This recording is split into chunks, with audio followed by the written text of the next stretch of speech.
Assalamualaikum warahmatullahi wabarakatuh. Netizen memberikan sebuah tantangan terbuka kepada Said Didu. Nah, untuk lebih lengkapnya mari kita simak bagaimana tanggapan netizen terhadap Said Didu berikut ini.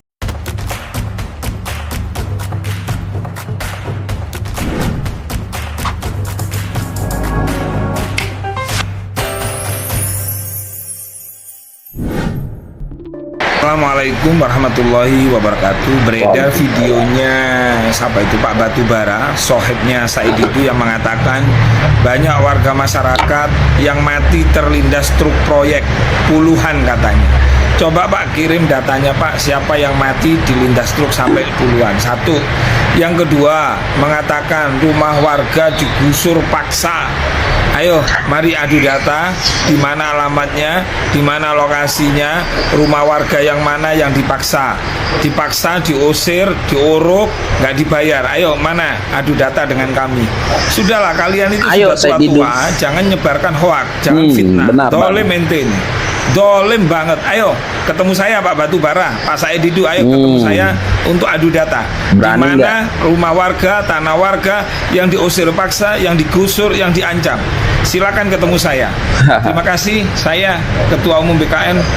Ayo terus kita edukasi masyarakat, jangan sampai dihasut oleh orang-orang yang punya kriteria pendusta, tukang fitnah, dan tukang adu domba. Ya benar Bang. Terima kasih. Wassalamualaikum warahmatullahi wabarakatuh. Ayo Said Didu. Khusus buat kalian yang masih halu bilang Said Didu sedang bela rakyat dan bukan mau memeras PIK 2. Kalian dengerin ini.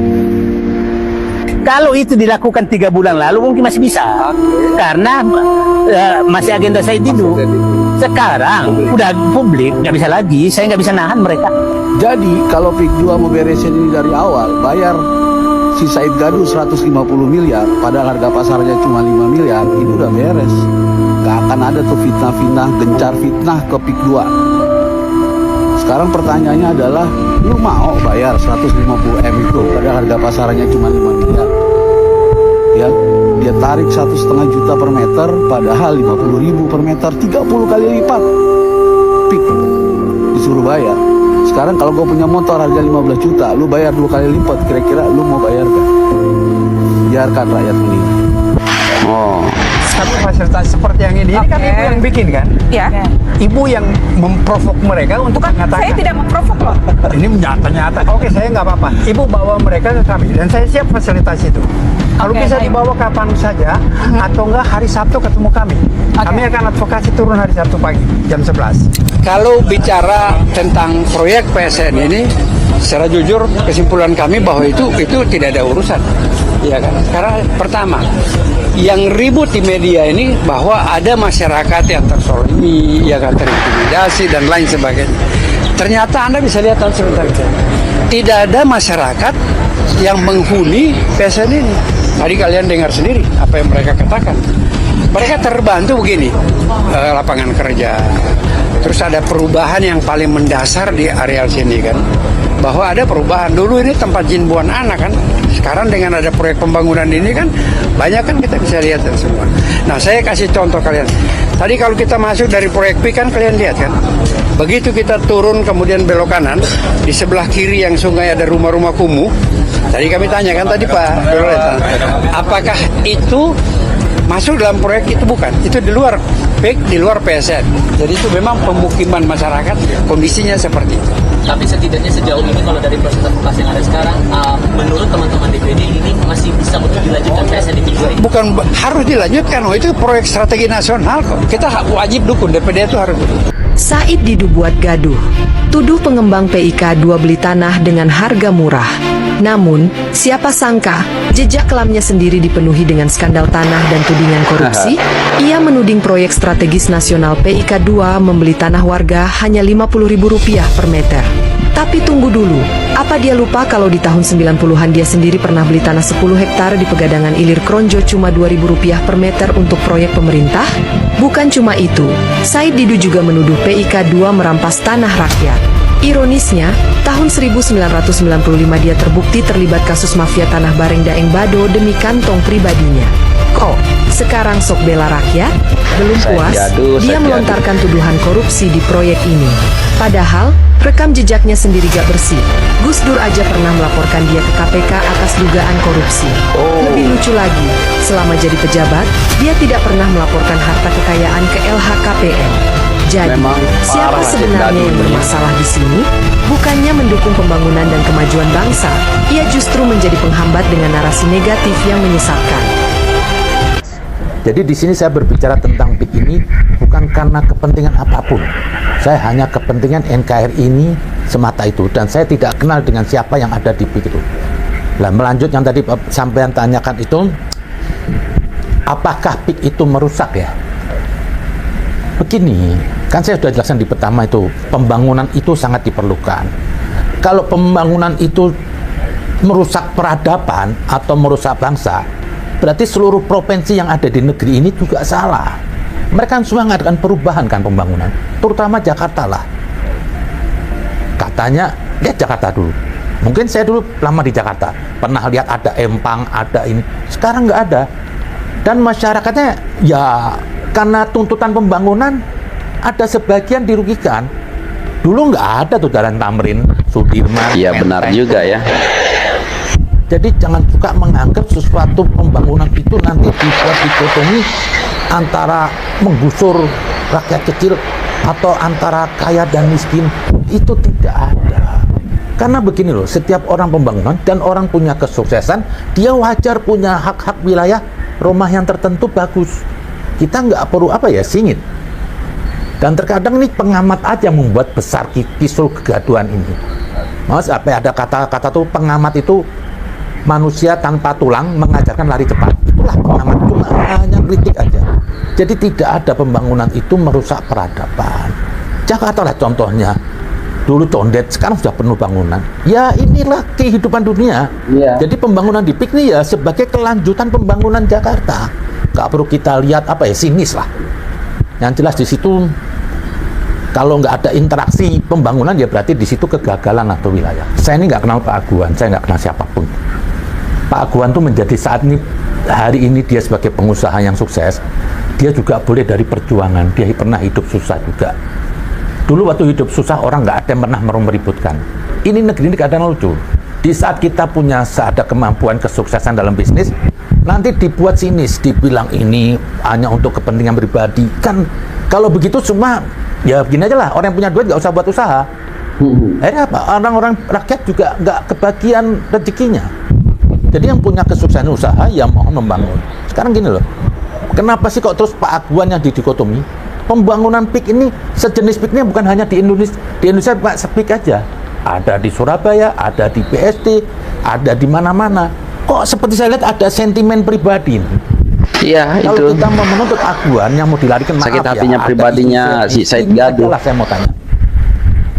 Masa yang diributkan hanya 9 naga dari etnis Tionghoa? Saya pengen tanya aja satu, mana nih pengusaha pribumi yang ada yang katanya mengaku pribumi? Pasti mereka juga punya duit banyak. Mereka kenapa kok nggak berbuat?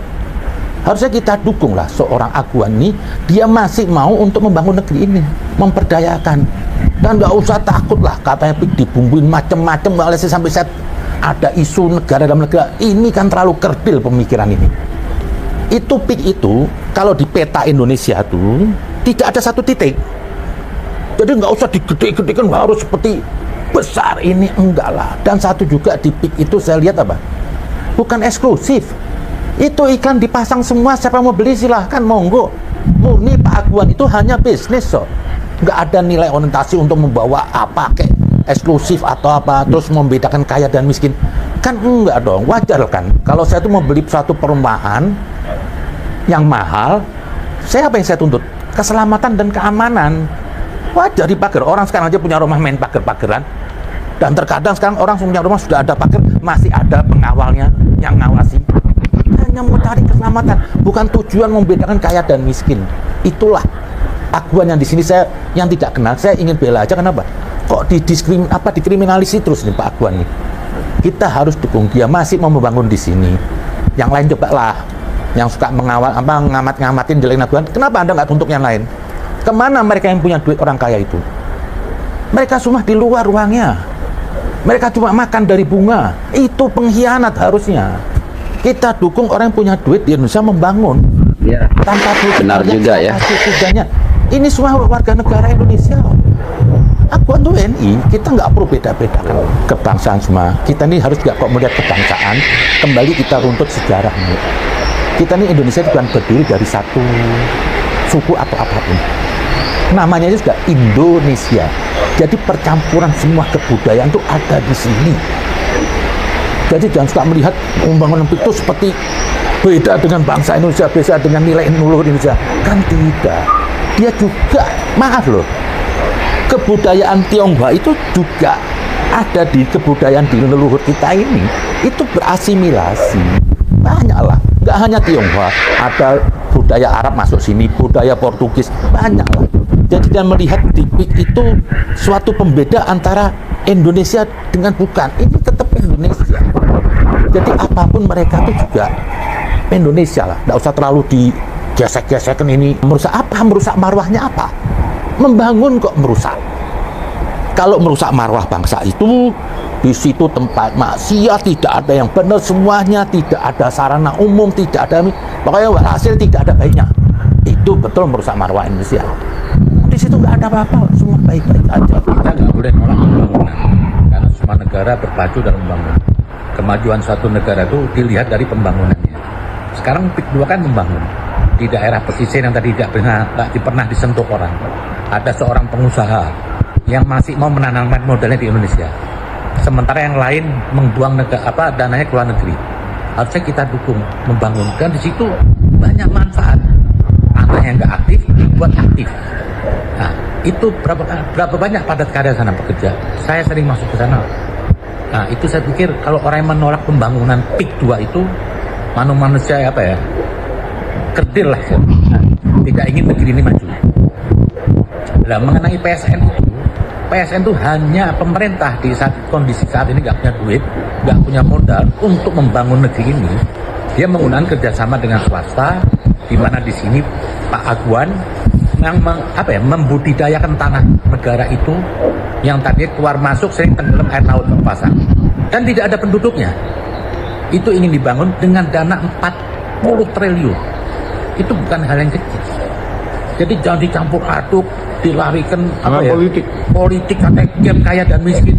Kalau mau kaya dan hoax juga, terus katanya pembelian tanpa ini. Lah, itu tanah kalau nggak dibangun PIK 20.000 nggak ada yang mau beli. Siapa mau beli daerah sana?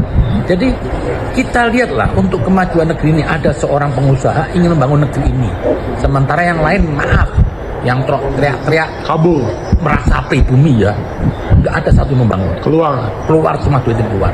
Itu bagi saya, pernah saya berkata, kalau Anda korupsi, duitnya masih di Indonesia untuk membangun, itu masih lebih baik. Ya sekarang yang bahaya itu apa?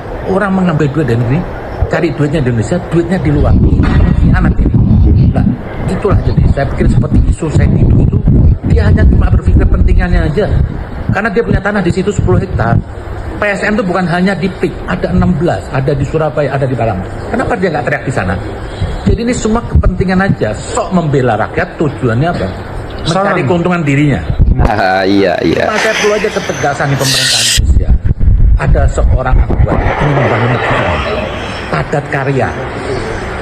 Itu kok nggak dikasih ketegasan hukum. Jangan pernah takut kepada ini ya, kerikil-kerikil kecil lah saya duduk ini. Nggak penting lah. Nggak ada manfaatnya saya duduk.